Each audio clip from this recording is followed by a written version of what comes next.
Hi, Queens. Welcome back to the channel Heels of Her Story. This is Sarah speaking, and today we have an amazing character, Frida Khalo, a woman who is a strong representation of strength and working through the most difficult times and making them something better and creating something beautiful out of pain.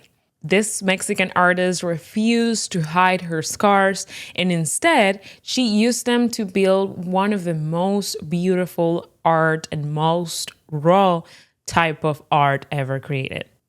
If you're into body positivity and realness, this video is for you. Frida was born Magdalena Carmen Frida Kahlo. She was born in July 6 in 1907 in Mexico, right in her family's house, Blue House, which today is a museum. She grew up in a family that was half Mexican and half German. And this mix of cultures and traditions will also be represented later on at her art and her career. Her childhood was not very easy. At only 6 years old, she got polio, which ended up causing her to have one leg smaller than the other, and for that reason, she will limp. She dealt with teasing and isolation growing up. However, she was a very smart kid, and she dreamed of being a doctor.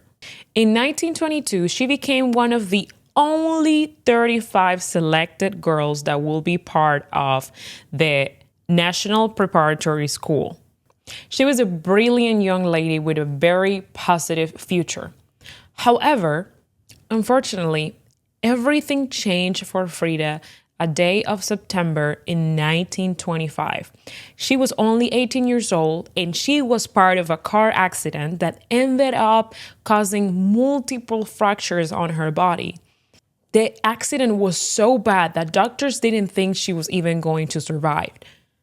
However, she did survive, but at the cost of being subject to multiple surgeries, some people say around 30, and this accident will change her life forever. After this accident, she will spend months in bed and tons of different therapies, and she will have to use a corset.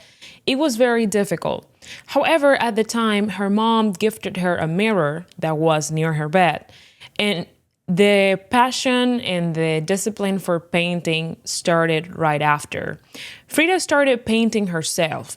She will say that she was painting herself because she was the subject, and because she was the subject, she will understand it and know it best. I think that this is something that was probably very therapeutic and helpful in that situation. It's like a different way of journal, a different way of looking at yourself and trying to portray exactly what you're going through. And I will feel like this could be a very interesting way of finding company within your own self. Those self-portraits were very raw, very real, very authentic. As far as her personal life, love, and marriages, we have to mention Diego Rivera, which was her first and only marriage. This relationship, even though it is often described as very toxic because it is said that there was a lot of infidelities and abuse and, just many different toxic things in their relationship, it is important to, just say that this person had a really important impact in her life. They got married with having a very big age gap, and her mother wasn't really approving of this union at all. However, they decided to get married and they had miscarriages together. They went through a lot, separated, back together. It is also said that Frida had affairs with men and women. However, a lot of people that talk about her art describe Diego as kind of her muse and an inspiration for a lot of the most important pieces that she will have throughout her career. Some of these most iconic pieces, for example, is the two Fridas that was done in 1939.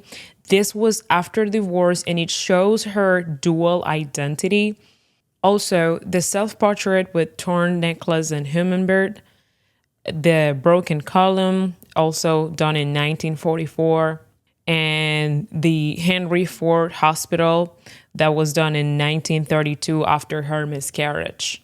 She was able to blend Mexican art, surrealism, her own culture, personal symbolism, loss, protection, flowers, all in one piece. As far as activism and politics, she was very open about her ideals.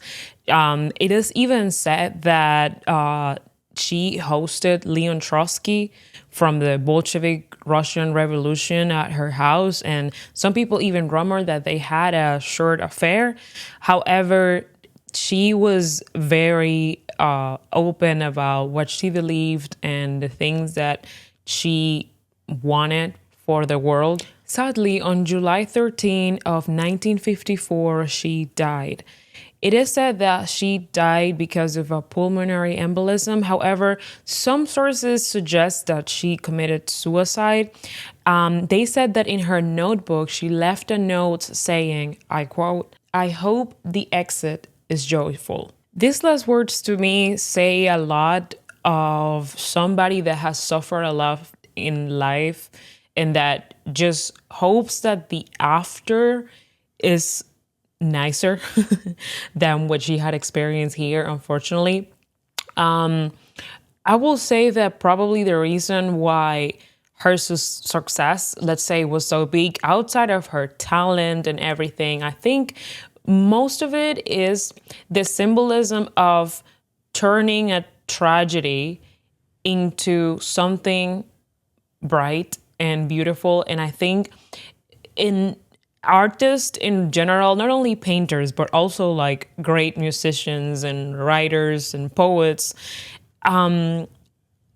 it touches a lot of people because they have that magic of turning the most horrible, painful thing that you have experienced into something beautiful and great. And I know that when you have a talent or you have, some sort of a skill, it's probably easier for you to portray that or to use that as a way to escape.